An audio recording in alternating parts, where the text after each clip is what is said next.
In this video, I'm going to show you how to make a photo grid like you would see on your Photos app on your phone, but inside Godot, where you can load pictures from your background folder, have them in here, have them clickable, and have the background change and adjust accordingly to based on the orientation of your device. So in Portrait, you'll have 3 columns.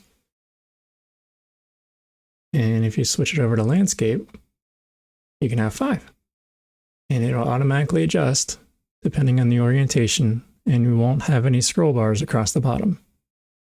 So the images update real time based on the orientation. Now this is a bit complicated, I'm not going to lie. So I'm not going to try typing it and explaining it at the same time. That doesn't work so well.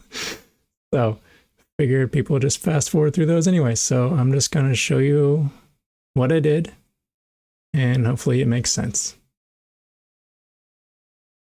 Okay. So anyway, let's go over the project settings real quick. Project settings.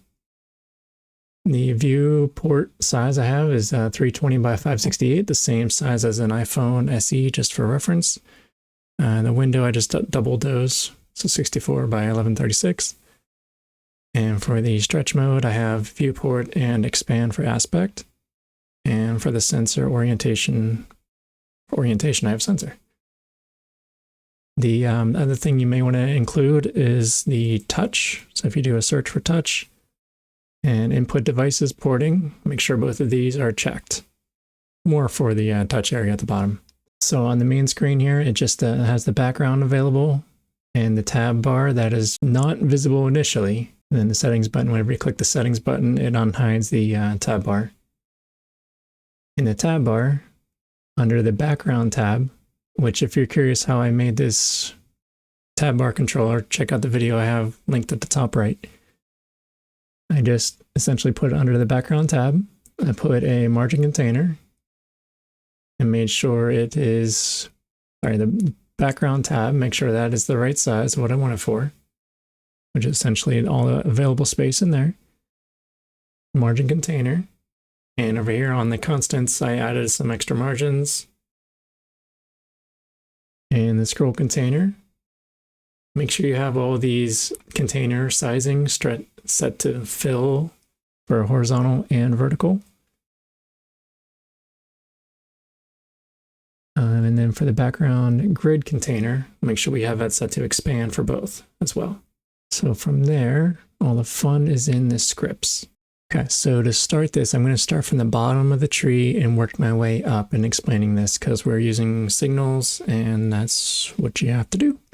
So for the background grid container, I have a reference to the background margin container. It's important for the sizing.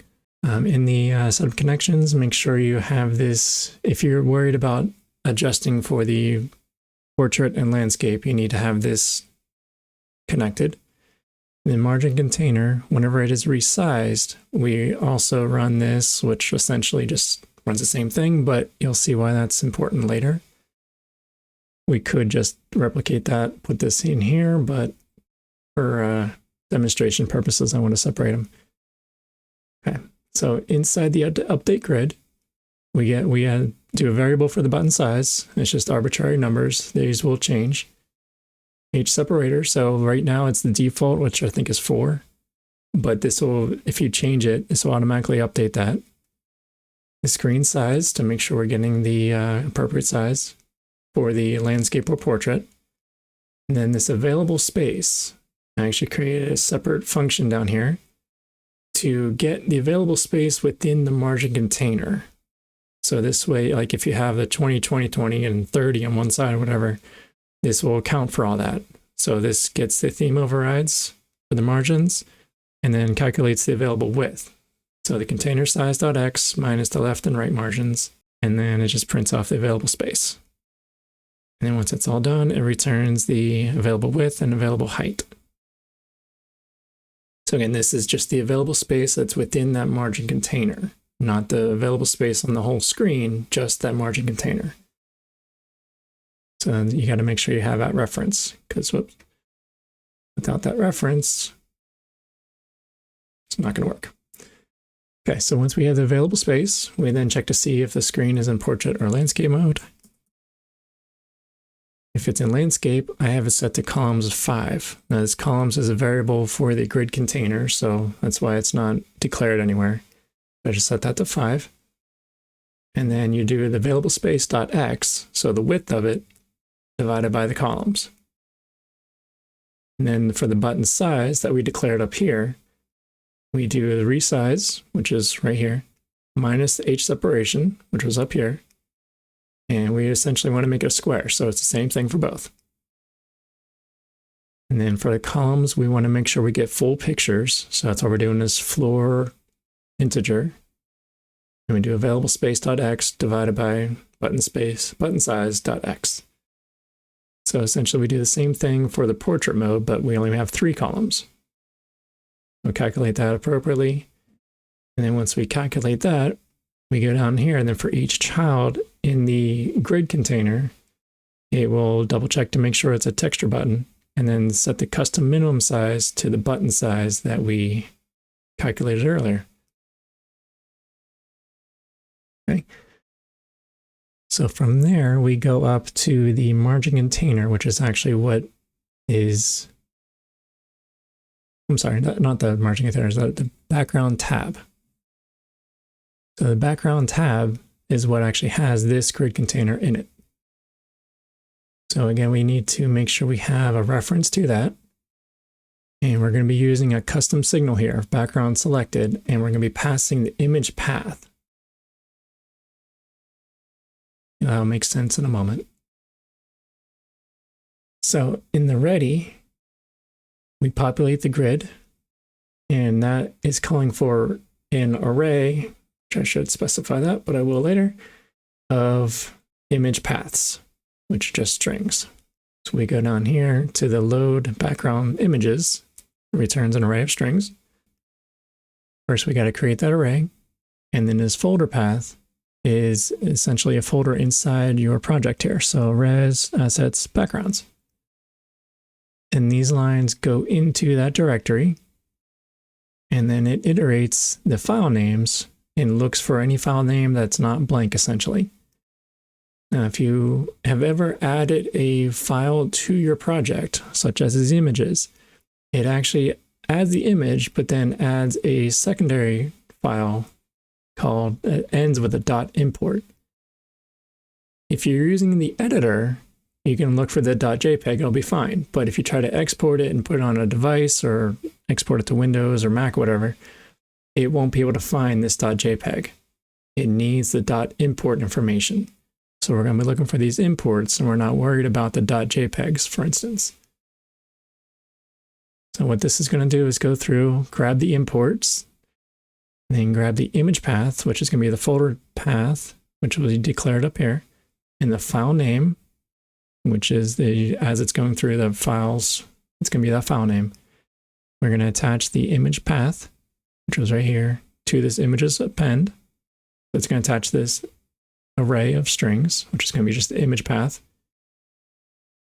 And then once it does that, it's just going to go on to the next one. Once it's all through, it ends the directory search, if you will. And then I like to put in here just to make sure it actually gets something. It tells me how many are in there. And then if you have just all lowercase or all capitals, you can use .sort. But if you have a mix of them, then you want to include this part. So custom AB return A to lower is less than B to lower. Because otherwise, if you look over here, like this couple walking on the beach is a capital C, whereas the other ones are lowercase. So this capital actually comes up first, even though C is after B. So if that's important for you, that's how you can fix it. And then once we get load the background images, we then go through each image path in that image paths. For each image, we then need to adjust the image path to remove that .import. To do that, we do this image path subtract image path length. So the -7 is the amount of characters that takes off the .import at the end. We then create a new texture button, which all this could be extracted into its own texture button, but I want to keep it all in one place for the sake of this. And then the file path, we're actually going to set that as the set metadata. So we can actually save this to a save file, either as a JSON or a resource. So that way we can save it. So next time a user brings it up, we can show the same video or same background. And if your pictures are not all the same size like mine are, they're like full backgrounds in my case, we gotta make sure we include this ignore texture size. Otherwise it's gonna be the full picture and not gonna see anything. This stretch keep aspect covered, that's how I was able to make it so that when it's in portrait, it shows like the middle of the picture, and when it's in landscape, it shows the full widescreen. This mouse filter, if this is not included, you won't be able to scroll it on a touch device unless you're just happen to be in that little gap between the pictures. So that is very important. Make sure that's in there. And the size is being controlled in that the grid container we talked about earlier. And then down here, we actually set the texture with the resource loader. If you're going to be exporting this, you need to make sure you use that resource loader. File access does not see those .import files that we're getting. And again, for whatever reason, the engine does not recognize the .imported, so we need to take that off. But in some cases, it does need that. It's weird, but it works. Just trust me. Okay, so then once we give it a texture, we then connect the pressed signal to this on BG pressed function, which is down here. But we also need to bind the texture button, so that way we know which texture button is pressed, so then we can get the metadata of the file path that we gave it up here. So that's what this .bind is for. Then once we set up the texture button, we then add it as a child of the grid container. So just make sure you have a reference to it at the top. And then again, we're going to be using this custom signal, which is the background selected, and we're going to be passing that image path that we're getting from the metadata for the one they selected. So the image path equals button.getMeta file path. And then just for reference, I like to include it so we can actually see the name. And then emit signal, this is that custom name that we put in earlier, comma, and then the file. So from here, if we're looking up the tree here, we went from the grid container to the background tab, and then we're going to be passing the signal back up to the tab bar container. Okay, so then in here, we're going to be passing the same signal essentially up again. So we're going from the grid to the background tab to the tab bar, all the way up to the main screen where the background actually is. I also have a signal for save, so that way whenever you click that save button, it hides the screen. In the background tab connect, we got to make sure we connect to that custom signal. And I just have created a separate background clicked function down here. And it will print off background clicked and background selected again and the image path. So we're just passing it along up the tree. And then when we hit save, we just emit the save. Okay, so then if we go back to our main script, we need to make sure we have references to the background. The settings button, that's just for getting into the settings area, and the tab bar controller. Initially, the tab bar is visible as false. In here, we need to make sure we connect to that save button and the background selected again. In this case, I have update background as the function. So at this point, or technically anywhere you get that image path, you can put this your save logic to save it as a JSON or the resource. We got the background. I created a separate script for the background for this update BG image. So it's going to pass the image path. We go to this background. It will then look for that image path. As long as it's not blank, it will then search for it. If it can't find it, it will do that default that we have set up. So again, you got to make sure you're using that resource loader if you're planning to export this to any devices. If you use file access, you can't find it. So, but the nice thing about this is that you can make changes to this background folder on the fly and not have to mess around with the grid container. Like if you see there's no children here, it's just a grid container. And it just updates based on what is in that backgrounds folder. And it automatically updates the size of the buttons based on the screen size. So you can always change these. If you're not going to be worrying about adjusting the orientation, you can just worry about one. But in this case, I want to show how you would do it for both. Now, and then what we can do is say we don't want this one anymore. We can just delete it and remove. And if we run it, it will now not be a full grid. You'll have that empty spot. And if you click on them, save.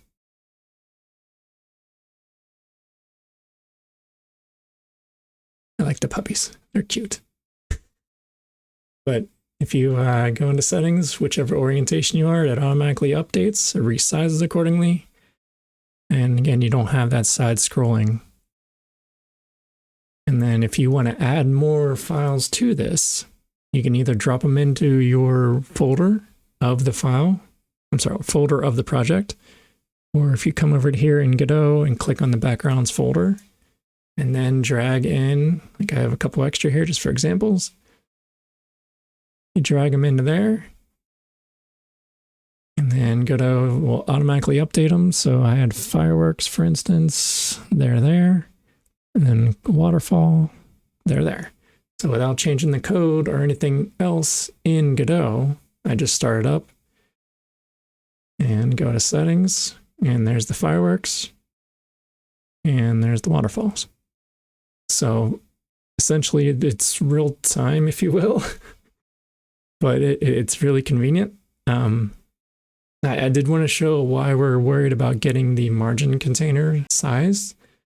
If we didn't do that and just said, for instance, the size. So var available equals size. If we were to run this,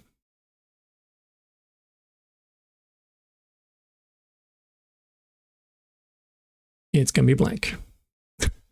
So that's one issue I was running into a lot, and that's why I have that margin container set to declare whenever that size changes, because otherwise if you look down here at the buttons before the children, they're subtracting the width, the separation.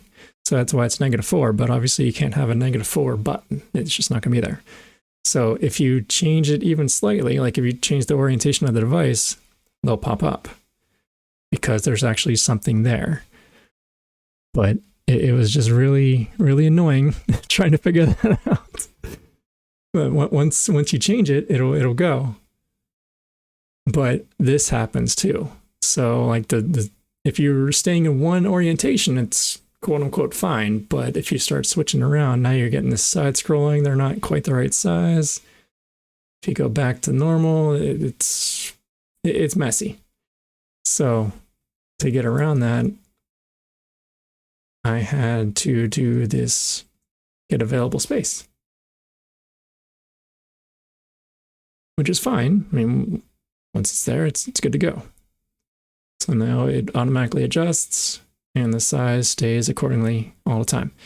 But if you look down here, the initial time it ran, the available space, width, and height was 0. It wasn't until that size changed and then determined width and height was appropriate. So then it could actually give the button a size as opposed to negatives. Okay, so while making the thumbnail for this video, I found that there is a bit of an issue when putting this on an iPhone. During testing, I was doing this on my iPad mini and the resized signal worked fine. The button stayed the right size, rotating around worked fine. But when I tried to put it on my iPhone, it did not work quite right. The sizing was different, like the button stayed smaller in certain cases. So to fix that, I ended up having to add this minimum size changed as well. So in a case both of these are going to be running at the same time, which is fine. You're just resizing buttons. It's not that big of a deal. But if you're going to be deploying this on multiple screen sizes, include them both. Another thing, while I was in here, I noticed that there was a little bit of a shifting whenever, even though you don't see the scroll bar left and right, you still be able to move the screen a little bit to left and right, and that was bothering me. So to fix that, I found that if I add half of the age separation to the age separation, that fixed it. So to do that, I just did the age separation plus equal itself, but divide itself by 2. So that way, like if this is 4 by default, we add half of that, so it'll be 6, and that fixed the shifting that I was noticing on the iPad and iPhone. And the other thing I changed, just because I noticed that I was only changing the column counts in this if statement, so I ended up moving the resize button and the columns outside just so it's 3 lines less of code. But aside from that, everything else works fine. Hopefully that helps. I couldn't find any other easier references or easier examples, so I came up with that. Hopefully it makes sense. If you have any questions or concerns or suggestions for future tutorials like this, leave a comment down below.